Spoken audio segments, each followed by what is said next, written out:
บายดีจ้าสบายดีป้าลุงมือสุขคนจ้าสบายดียามแรงๆมื้อนี้น้อยกับสีมาผ่าหมากกันหมากยังก็แม่หมากฝากเด้อจ้าให้อีแม่เพิ่นสิเฮ็ดกินเพราะมันบ่ทำมันสิเติม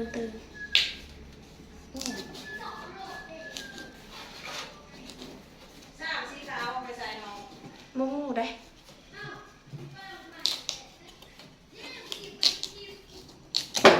เล็กเข้าตัวหนึ่งทำไปใส่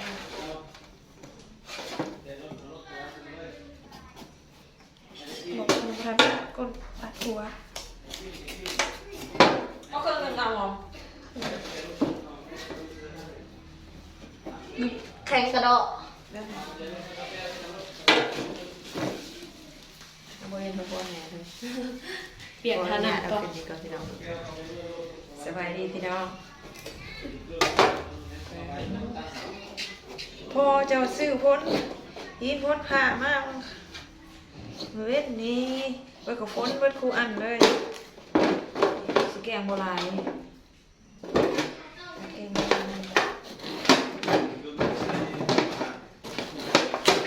ฮะ พ่อยัง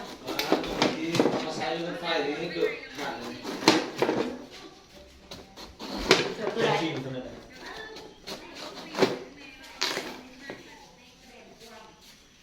นกฟักพี่น้อง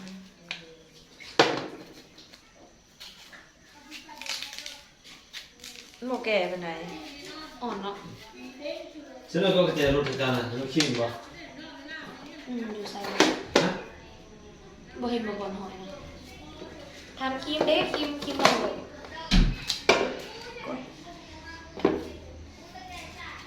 มื้อนี้เฮาก็มีข่าวดีเนาะมีลูกค้ามาต่อว่า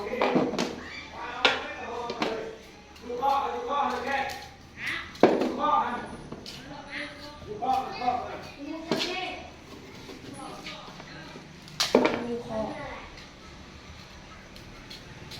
ก ล้าเข้ามา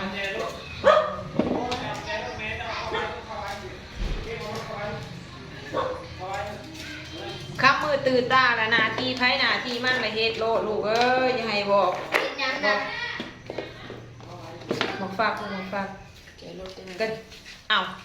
ครีมให้เอื่อยบ่เห็นไหมอะไรใส่ อันนะลูกกระเจโลดหันมอง นี่ขึ้นอันนั้นก็กินเห็นบอกจะเป็นคุณพ่อกินคุณพ่อกินคุณพ่อข้างนอกคุณ เห็นยังจะได้เห็นยังไง จับไก่ไป โอ้ยไก่ผมมาอยู่นะโอ้จะเสียงอยู่ได้ยังไงเอาเสียงลงหน่อยเด้อ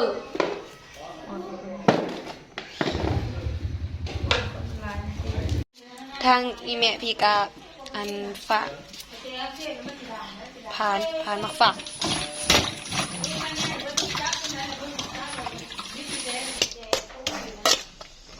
อีเมลกับสิบ่ได้เห็ดลายได้จ้าเพราะว่าน้องน้อยกับน้องหมูกินข้าวแล้วซอกแก้วแบ่งอันเขาอื่นเองก็สุกหน่อไม้มาใหายบ้างเวลาเลยจ้ะวีจ้า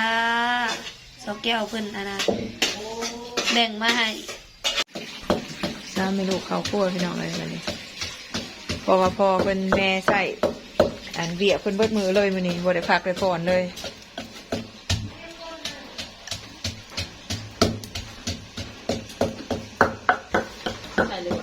บ่แล้วลูกตาใส่ตัวซุปคนนี้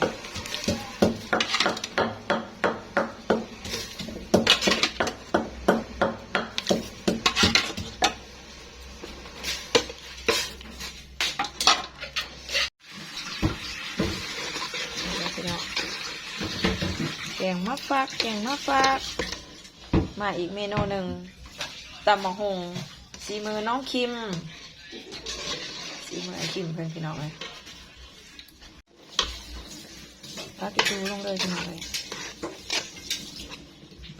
เอาพักอีตูลงเลยก็ถือว่าสำเร็จเลยต้มน้ำสิอาบเนาะ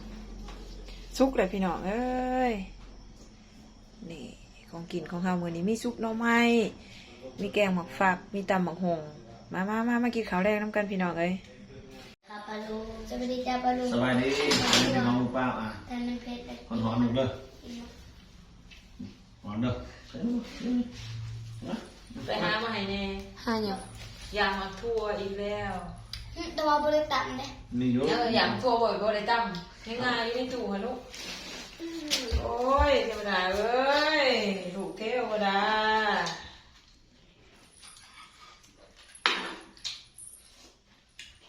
มือไอ้คิม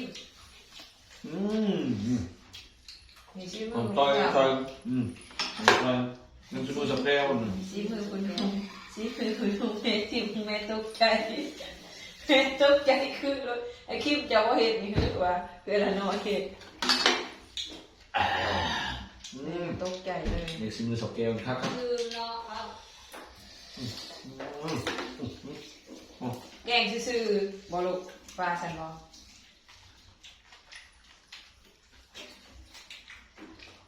ทำไมว่าจะบาดให้ แต่มือไอ้เลิกปากมากเลยยัง มึงมีคิมได้คะแนนสูงเลยมาเก่า เด็ก เดี๋ยวหันการคิมธนัดขนาดอ่ะ คิมได้มาเก้าคอยได้เจ็ดหนึ่ง ป้าเป็นอยู่เว้ย บ่มีใครได้สิเพราะว่าคะแนนเต็มมีแต่เก้า โอ้เก่งไรเก่งไร มันต้องในนี้นะมันต้องในนี้สุดยอดลูกพ่อคนเห็นเก่งคือน้องลูกเป็นแม่ลูกแม่ หนูแม่มัน แม่กับแม่คนงานได้ งับก็นั่งงานเห็นเก่งเนาะ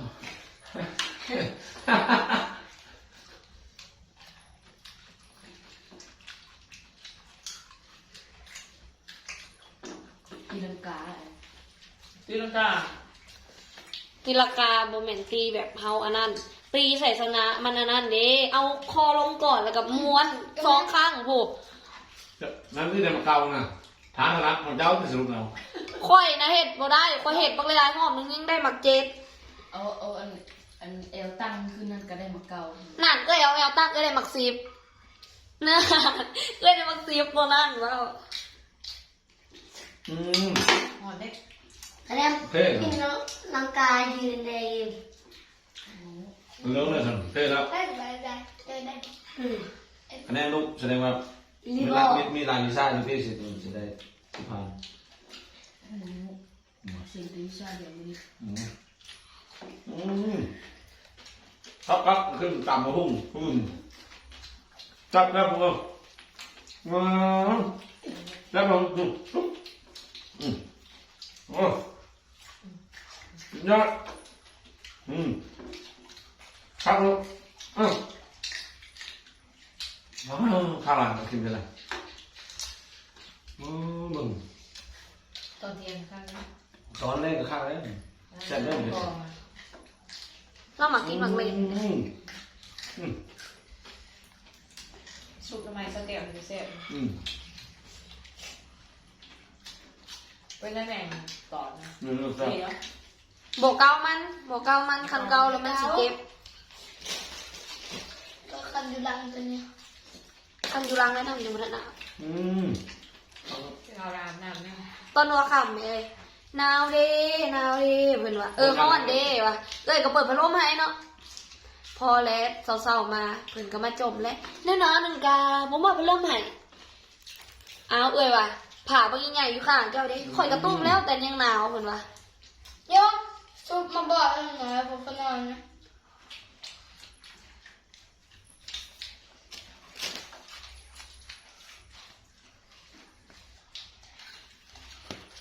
เห็นเด้อ แล้วน้ำมือเลย ล้างมือแล้ว